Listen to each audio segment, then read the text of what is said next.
Credit counseling or debt settlement. It is important to recognize that it's impossible to declare which program is better for everybody because it depends on a number of variables that differ from individual to individual. The purpose of this article is break down which factors you should consider before choosing the appropriate option. What can you afford?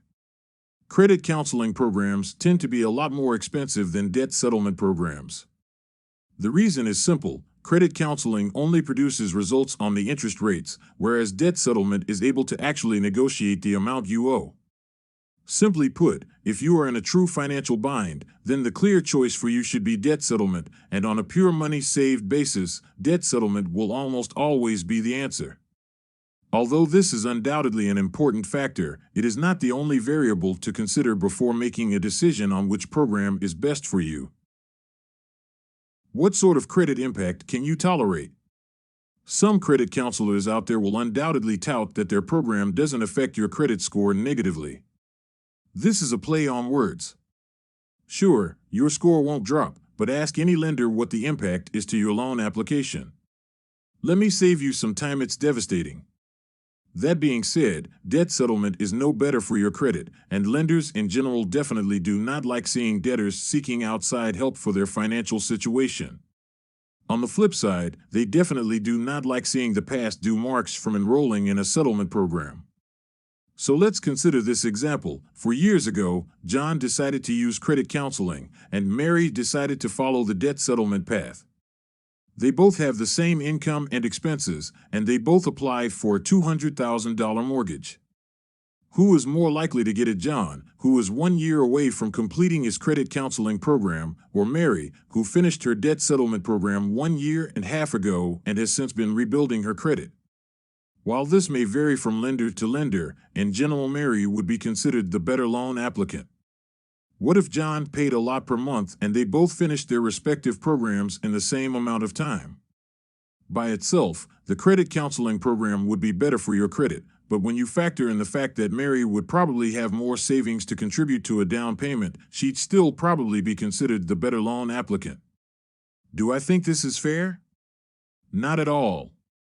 It's ridiculous that lenders are so harsh on clients of credit counseling programs. Unfortunately, the system is flawed, but until there are adjustments made to correct it, debt settlement clients will be in a more favorable position to obtain new credit upon completion of their program. Who do you owe?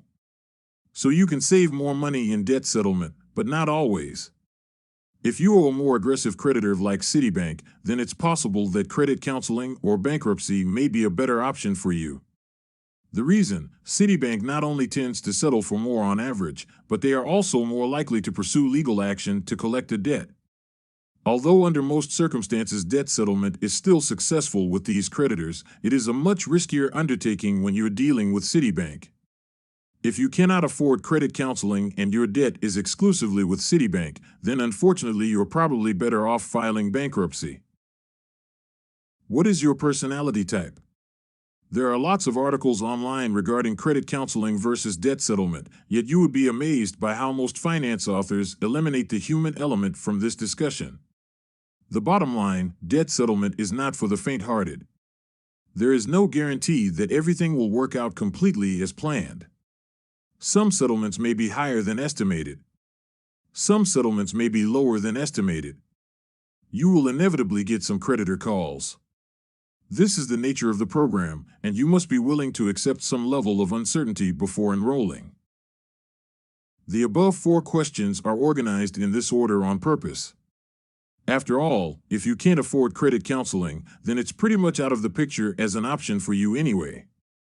Not to sound overly cynical, but we live in a material world, and issues like having an anxious personality must be sacrificed when you don't have the money necessary to freely exercise this aspect of your character.